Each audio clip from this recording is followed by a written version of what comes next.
Hey everybody, it's Johnny Bowden. Today I'm going to answer another Quora question, and this one is such a thoughtful and smart question. I'll tell you why in a minute.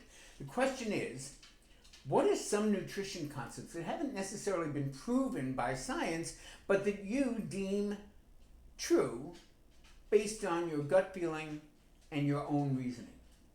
And the reason this is such a thoughtful and smart question is that the truth is, all of our decisions are based partially on gut feelings and our own reasoning. Science doesn't prove as much stuff as you and I have been led to believe. Usually science proceeds very slowly. When you hear about a study that comes out and you read about it on CNN and it says, this new study shows for sure that green tea does it's usually not that black and white. It's very often this effect was observed in a very specific population. For example, postmenopausal women who are not on diabetes medication. Happens all the time. And yet the media extrapolates and makes that into a kind of proven fact that's applicable to everyone, and it rarely is. So a lot of our information is not really proven by science, it's suggested by science. Sure, there are some things that are incontrovertible. Smoking causes cancer, we know that. There are not a billion things like that. There's a lot of things that are sort of suggestive. And you and I, have to kind of connect the dots and make some decisions about what health practices to embrace based on incomplete information. So it's all stuff that really hasn't been proven. And I'm going to give you a few of my favorite examples. But understand that these are just examples. That there's a lot of things in which we make a decision based on some suggestive evidence and our own experience, what passes the smell test, and how you connect the dots. I'm going to give you a few examples. Fish oil. Every week there's a new study that either says fish oil does everything you ever wanted it to do or that it does nothing. And there are people who are pro-fish oil who can show you all the studies that show that it does great things, and there are people who can say, hey, we did a review, we found it didn't prevent whatever, disease, it didn't stop people from dying of heart disease. And there's studies on both sides of this. There always are studies on both sides of this. So I look at fish oil. I look at its 50-year history of research. I look at the fact that it's anti-inflammatory in test tubes and in many, multiple animal experiments. I look at the fact that it lowers triglycerides slightly, that it lowers blood pressure slightly. It certainly lowers inflammation. I connect the dots and say that's a damn good thing to be taking.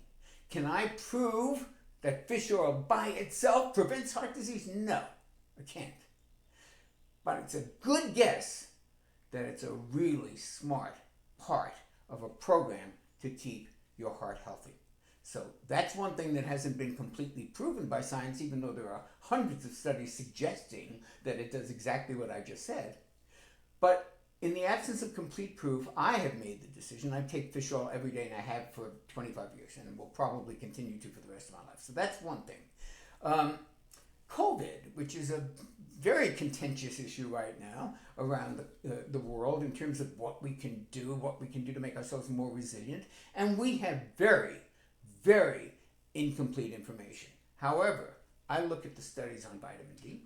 I look at the studies on quercetin, I look at the studies on vitamin C, and I say to myself, all of this makes sense. I know, for example, that vitamin C specifically speeds up a process of the immune system called phagocytosis, in which the cells surround an invading microbe and they kind of nullify it. Okay? That process is called phagocytosis, and guess what vitamin C does? It turbocharges it.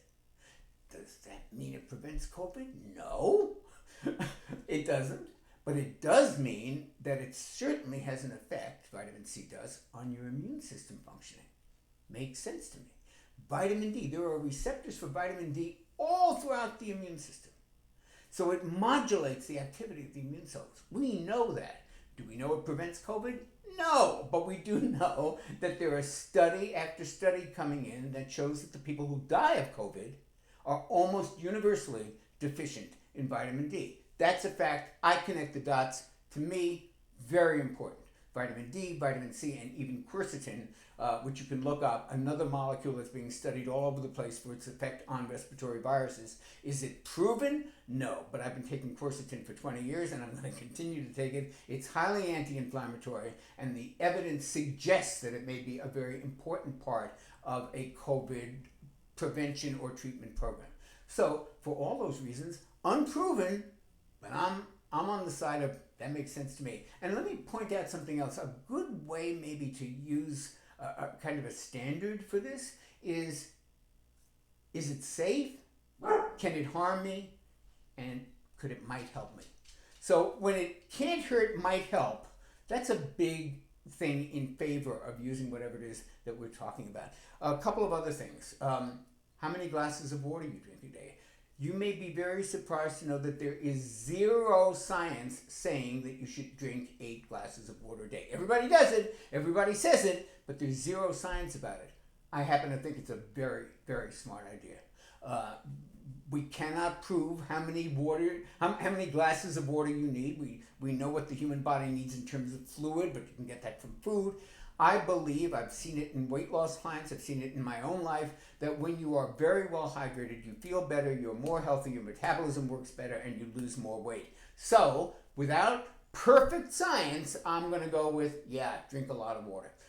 One of the recipes I always use for water is take your weight, divide by 2, and drink that number of ounces. So is there science to prove that? No, but a lot of smart people that I respect and that I studied with used that formula, and I've used it myself when I was coaching weight loss clients. And finally, vegan diets. Now, the vegans will tell you it's been proven that vegan diets are healthier. It hasn't. And the meat eaters will tell you that it's been proven that meat eating is healthier than being on a vegan diet. It hasn't. Neither has been proven in the way that we talk about scientific proof that's incontrovertible and unarguable. Neither of those has been shown. There are studies showing that vegans are missing a lot of things, but that they have some things better than meat eaters do. And there are studies showing that meat eaters have a lot of things that vegans don't, like stronger bones, for example. So you can make a case for either one. There is no absolute scientific proof showing that one is superior to the other. Every gut instinct I have, every connect the dots ability that I have says that vegan diets are not, in general, as healthy as diets that contain some healthy animal products. That's my belief. I have not seen proof to the contrary. I haven't seen proof to confirm what I'm saying, but there's a hell of a lot of evidence that human beings, or at least the human genus, which is what we all came from, has been on this planet for about 2.4 million years, and we never ate vegan diets. The only societies that have eaten vegan diets and continued are Tibetan monks, and they don't reproduce. So there's no reproducing society or culture that we know of that has been exclusively vegan. And I connect those dots and say, probably not the healthiest diet in the world, especially since the Vegan Society themselves lists about 10 things that you have to supplement with if you go on a vegan diet. If a diet requires at least 10 things to supplement with, it's probably not a complete diet. So those are my feelings, my decisions, my reasoning, my gut feelings, if you will. And I don't claim that they're perfect, that they're inassailable, but they make sense to me. And understand that most of the decisions that you make are just like that. They have to make sense, you have to connect the dots, you have to look at the suggestive evidence, and then you have to make a decision. I always use the standard: if it's safe, if it can't hurt, if it's cheap, and it might help, I'm doing it. So this is Johnny Bowden. Thank you for that very smart question from Quora. And if you like this, please hit the like button and subscribe to the channel, and I'll see you on the next video.